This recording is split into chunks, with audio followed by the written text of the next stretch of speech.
Who is this lackluster narrator centering herself, but not looking squarely at us through the lens?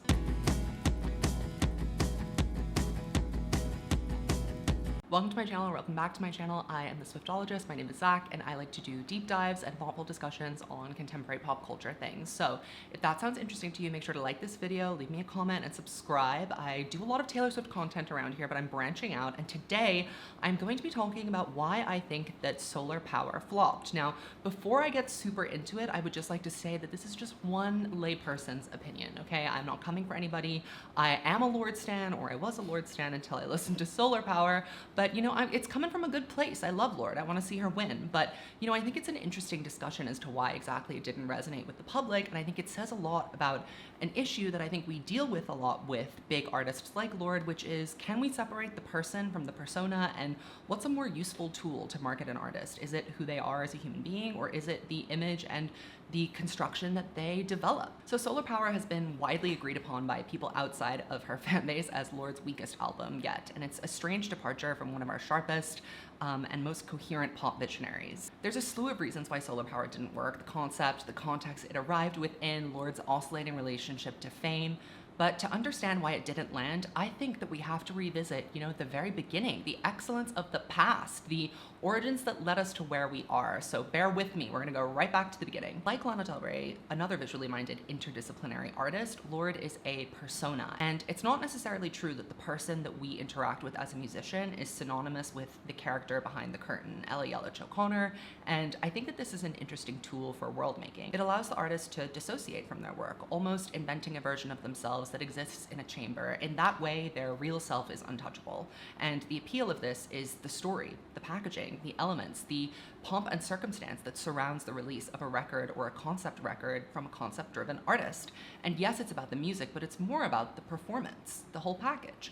And this is very different to how, say, more personality-driven artists market their work. For example, Taylor Swift has built her career on confessional songwriting.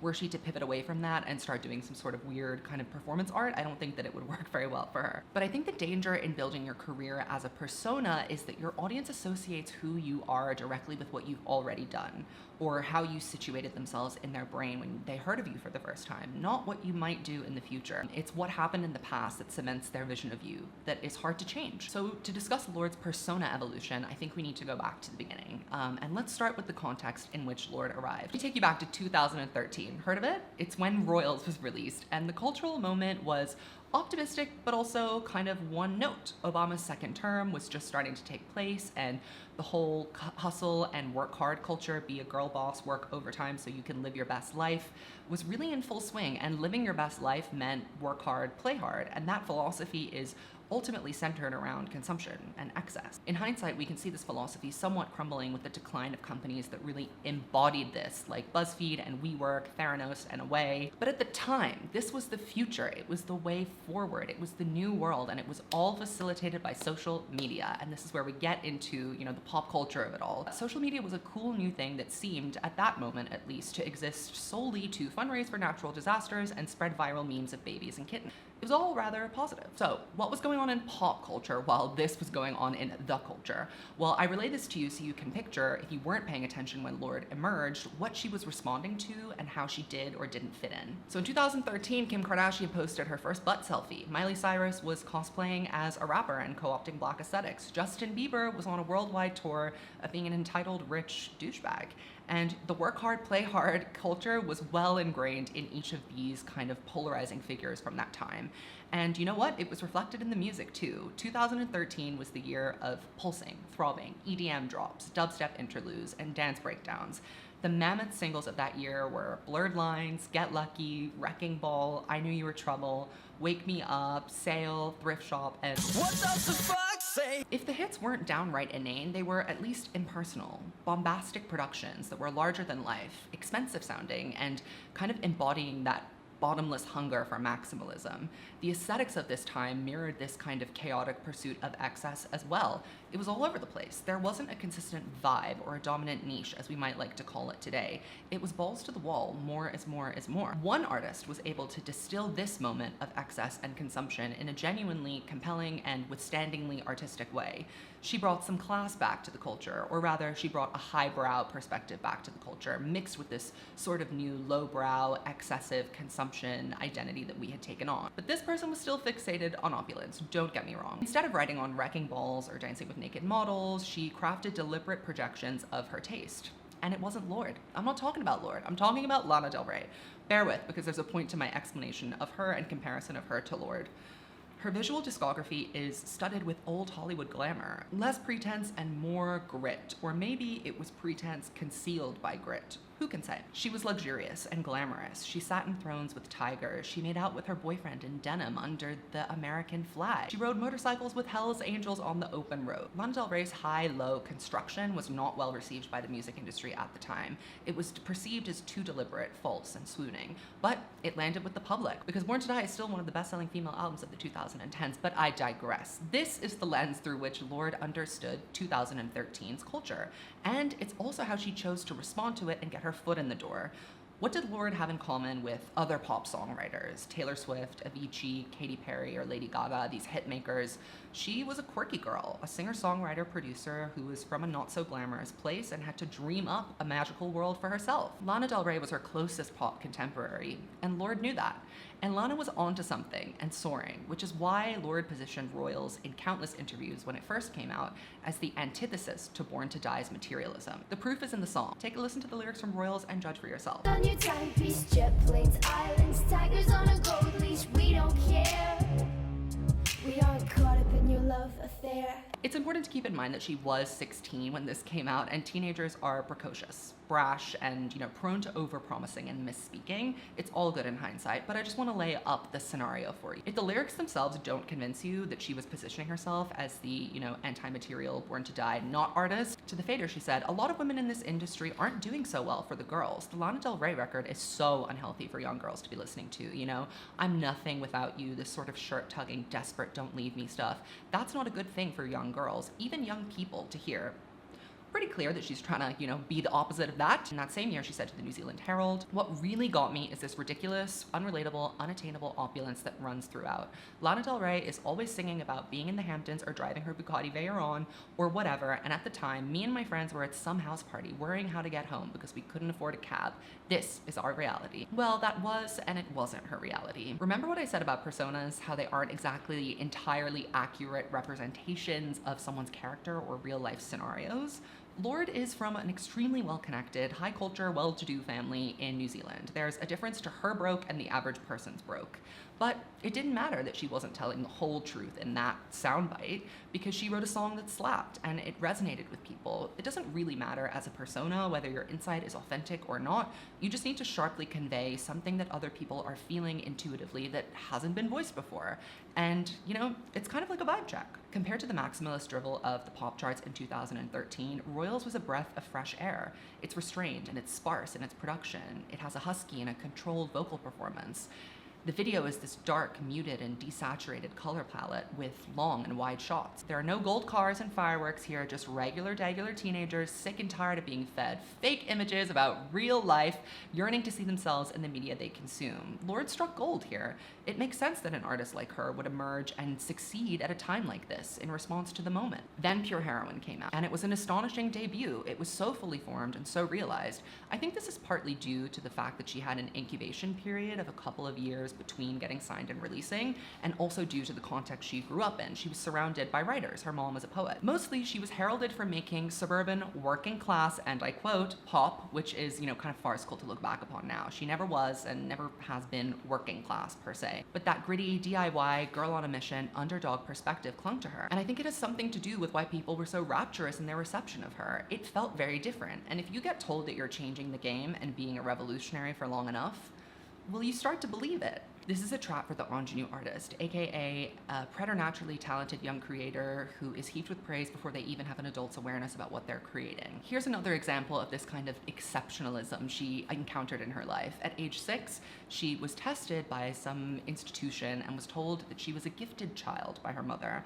And that instilled in her this exceptionalism, a precociousness, and a sense of I'm not like other people that emboldened her to take creative risks. And it can be good for her art, but I would venture a guess that it has become a personal growth problem down the line. But anyway, Pure Heroine is a fantastic record. Team, Ribs, Buzzcut Season are just a few examples of this very specific pulse that she put her finger on. The wasted youth, the drab and dull nothingness of life in the suburbs. She's moody, she's different, she's not like the other girls. She was also deliberate and thoughtful about what space she wanted to occupy in the public's imagination. Kitschy, sunny pop girl was not her thing. She turned down requests to open up for Katy Perry, something that other emerging artists would have jumped on at the time, as Katy Perry was, huge back then.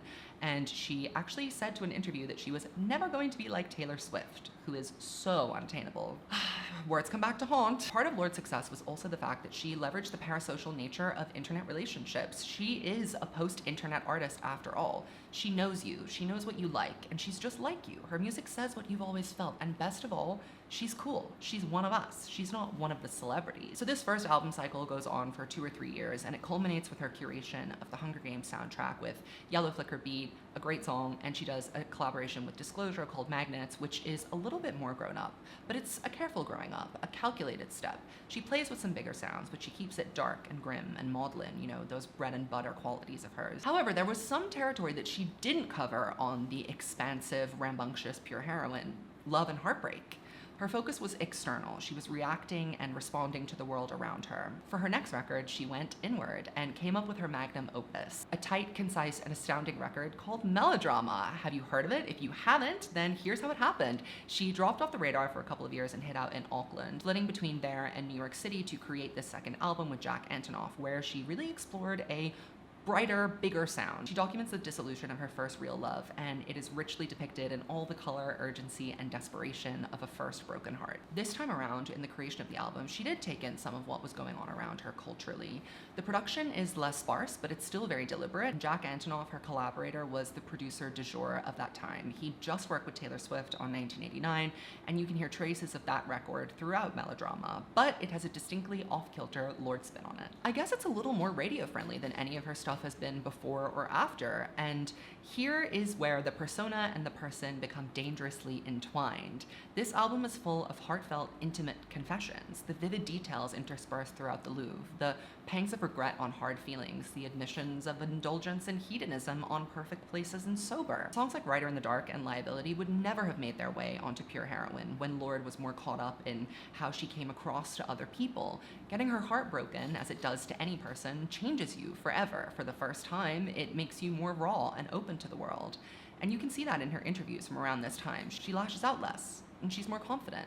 That's the disposition of an artist who's making great work. Throughout the promotion for this album, though, she talked a lot about her concept, which was a house party from start to finish, as though that were the most interesting thing that people should focus on. She does this frequently when she's promoting a record, talks about the intricacies of the process and the technicalities of it, which can be interesting. She does have synesthesia, which is where you experience sounds through colors, and she talks about that a lot, but it can come across as a little bit pretentious. What struck people about Melodrama wasn't the gimmicky nature of its creation. It was the authenticity of the experience she recounted, the sharpness of her writing and the rawness of her emotions and the sonic world making. This album is a classic, it's timeless, and it won't age. It's like a little time capsule of Lorde at her very, very best. But I think the world making part is actually where Lorde gets lost the most. She thinks that the world making comes from the elaborate intricacy of the process, where every line is poured over and picked apart, every melody is painstakingly rearranged to be different and exact. This approach worked for Melodrama because the heart of the album was clear and pure and human. Love is the best, and it is the worst, and getting her heart broken is an incandescent agony. The cultural moment she emerged into when she put out her second album had already taken its cues from her and bent in her image. She wasn't charting a new path, she was fighting for space on the path she created a couple years ago, and there were new players on the scene trying to do her thing. For example, Halsey, Banks, Troye Sivan, and Tove Lo, they were all kind of borrowing from her style. Melodrama received rapturous acclaim, as it should. It was probably even better than the first time around, reception-wise, and There's this saying that the second album from a pop star incurs a sophomore slump, basically where they can't live up to the expectations of their first debut record and they're not the shiny new toy anymore. This was not so critically for Lorde. She was, received amazingly with this record, but however, her commercial success did take a hit. And because she was fighting for space in that, path she charted for herself, it didn't command as much attention as Pure Heroine because it wasn't so different anymore, which didn't seem like a problem at the time. It just edged her further away from the mainstream and closer to the indie space. And I think this tension of hers, not knowing whether she wants to be a pop star or an alternative artist, is part of why the direction for Solar Power, her third album and the follow-up to Melodrama, felt so unclear. Solar Power is what happens when you start indulging your wishes and you stop thinking about how to create great art, something bigger and outside of you. It's a bad concept stretched beyond its seams, and more attention was paid to its presentation and production than the actual output of the work itself. The first mistake she made, I think, was she tried to do some more social commentary on this record after, cleverly leaving it alone on Melodrama. But the problem with responding to the moment is that you really only have the grace and the public goodwill to do that once, because what can you say about a culture that you're not involved in? Fame is an isolating experience. What do you know about the lives of the everyday person? And unfortunately, when you're a pop star on your third album and the world is being ravaged by a global pandemic, your rich thoughts on staying off social media and hibernating on the beach for a year feel less urgent and perhaps even out of touch. And out of touch is a state of being that Lorde is not familiar with. Remember that Pure Heroine was heralded as the record of a generational talent, speaking on behalf of a disgruntled, underrepresented youth. Melodrama was subsequently referred to rightly as this indelible portrait of a young broken heart in the modern world. Part of the reason why Solar Power wasn't that well received is that Lorde's intentions with it were not entirely clear. She had allegedly been working on something for a few months before her dog passed away, and at that point she scrapped what she'd been working on and started over to what we now know is Solar Power. And she was deliberately out of touch with the world during this time, which is fine and good, but if so, what authority do you have to comment on the world when you're a half participant who is largely shielded from the mundane troubles of daily life? With Solar Power, her persona has become unclear. It seems that the constant of this shadowy character is that she defines herself by what she's not. So she's the antagonist to the pop star. She's the antagonist to the indie pop star who's being insincere. It's hard to know her essence beyond that, given how removed she's become from our pop culture landscape. She's just not present in our imagination, so we have to take every emergence of a record, of an album, what she says at face value, and trust that that's where she is and who she is at the time. Unfortunately, this didn't say much about either of those things. So she comes back from her longest isolation ever with a sunny, shallowy dispatch on being stoned at the nail salon, contemplating vague concepts like eternity and climate anxiety and wellness culture, but not really scratching the surface on those. It felt out of touch because it was out of touch. In 2021, the second surge is upon us. We are still reeling from an impossibly historic event, and Lorde was having the most evolved, fun, eternal summer of her life. It felt like she was being a little imperious, preaching, telling us how to live without understanding the struggles of what it actually was to live in that moment. And this positionality of being so far away from other people is just so not Lorde. Let's get into the album itself. Its first foray into the world was the song Solar Power, which I actually really like and I think is one of the strongest tracks on the record. It's got an interesting, plucky arrangement with her classic vocal husky delivery and some nice wispy harmonies on the pre-chorus. It doesn't hit necessarily, but it's a fun, sunny summer song. Did it bode well for the rest of the record that this was her big splash, her triumphant return from the longest hiatus yet? Well, no, it wasn't that exciting, and the vision for the record was not immediately clear. I think this line from Pitchfork's review of Solar Power sums up its flaws pretty well. Solar Power is the first Lorde album that doesn't try to tug on your sleeve or stare directly into your eyes. It feels like doing less. The sonic landscape of this record is dull. The vocals fade into the track like waves meeting the shore, which is nice for a low-key, not complicated album about the beach. But this is a Lorde record. Since when was Lorde not complicated? Going back to her unique perspective, which is what so many of us were drawn to with her from the first glance, it's actually not interesting or relatable to hear about celebrities complaining about being famous. No matter how cool they make it sound, it's hard to get invested in that. Most people don't have that experience. The symptoms of being famous, isolation, disconnection, and disillusionment, are feelings that we're all familiar with. Those are universal feelings, but they can't be communicated plainly and without some sort of metaphor or subtext or conviction through the lens of fame. So that's where some of these insights fall flat, and when there are moments of intrigue, for example, on the opening track, The Path, She keeps the listener at an arm's length instead of letting them in, and that's kind of the central problem to the writing on this record. For better or worse, the opening track of an album is the mission statement. It's the first few lines that the listener is going to hear about your brand new body of work. This statement should be important, concise, and clear. The opening track to Pure Heroine was Tennis Court, and the opening track to Melodrama was Green Light, and those are two excellent depictions of what the albums were actually going to sound like. Throughout the rest of the song, she goes on to discuss how she's deliberately tuning out. She's not taking calls from the label or the radio. She's taking a sabbatical, I guess, which is cool. And then she describes the glamour of her life, supermodels dancing around a sarcophagus at the Met Gala. It's pretty, it sounds cool, but what does it mean? She throws us interesting morsels, but she doesn't interrogate her viewpoint. Instead, she makes sweeping generalizations like, we're all broken and sad, where are all the dreams we had? Girl, what? Ultimately, she arrives at the conclusion that she's not the savior, and she needs someone else to show her the path. Well, duh! That could maybe be perceived as a commentary on the pressure of being an ingenue, but like the rest of the album, this insight fades into the shore before we can truly investigate it. She doesn't expand. To be frank, the writing on Solar Power is lazy. This half insight of being a young ingenue troubled by the pressure of expectations is picked up again on the leader of the new regime, and she sings about getting to a private island to live out her days with designer clothes and magazines, and she implores someone else to take up the spear of being the leader of a new regime. What is the new regime? And why did you need to lead it in the first place? Please explain. This kind of gets a little bit closer to what seems to have been an interior struggle of hers while making this record. How can I live up to myself? How can I please these people that I've been told that I am the voice of a generation of? But this is a minute-long song. As soon as she makes this interesting statement, we're straight into another track. And what are we left with? This half insight and the image of our anti-material girl wasting away on a private island wearing Celine and reading Vogue. That is not my Lorde. Mood Ring is another example of the half-hearted warbling on this record. This song is allegedly a satire of wellness culture, or at least that's how Lorde wanted us to receive it. But within the song itself, there's no actual analysis of what's bad about wellness culture. It's just kind of poking fun at people who are materially rich but spiritually lost. And Lorde, you're kind of sounding like one of them on this record. Frankly, it's a self-own. The music video also does not add any color to this alleged satire, and ironically, like I said, this record's viewpoint is exactly what she's being snarky about on this song, fronting like you have insight while being hollow. But you know what? This isn't a bad album. It's certainly better than some of her imitators' best attempts at copying her, but it just doesn't feel like Lorde. Who is this lackluster narrator, centering herself, but not looking squarely at us through the lens? I think this is why Solar Power flopped. A bad album full of experiments and outlandish creative risks would still have felt like a Lorde album. A boring album? That's not Lorde at all. The Not Like the Other Girls shtick that she brought out when she was calling herself the anti-Lana Del Rey was reeled back in for a couple of years because it came across a little snooty, but you know, then that video of her shushing someone at a concert all those years ago was taken out of context and then went viral on TikTok. And Lorde's reaction to this, indignation, surprise, upset, the impulse to give a long, winding explanation about how it was wrong, is kind of out of step with how the kids are these days, you know, those kids that she was once the mouthpiece of.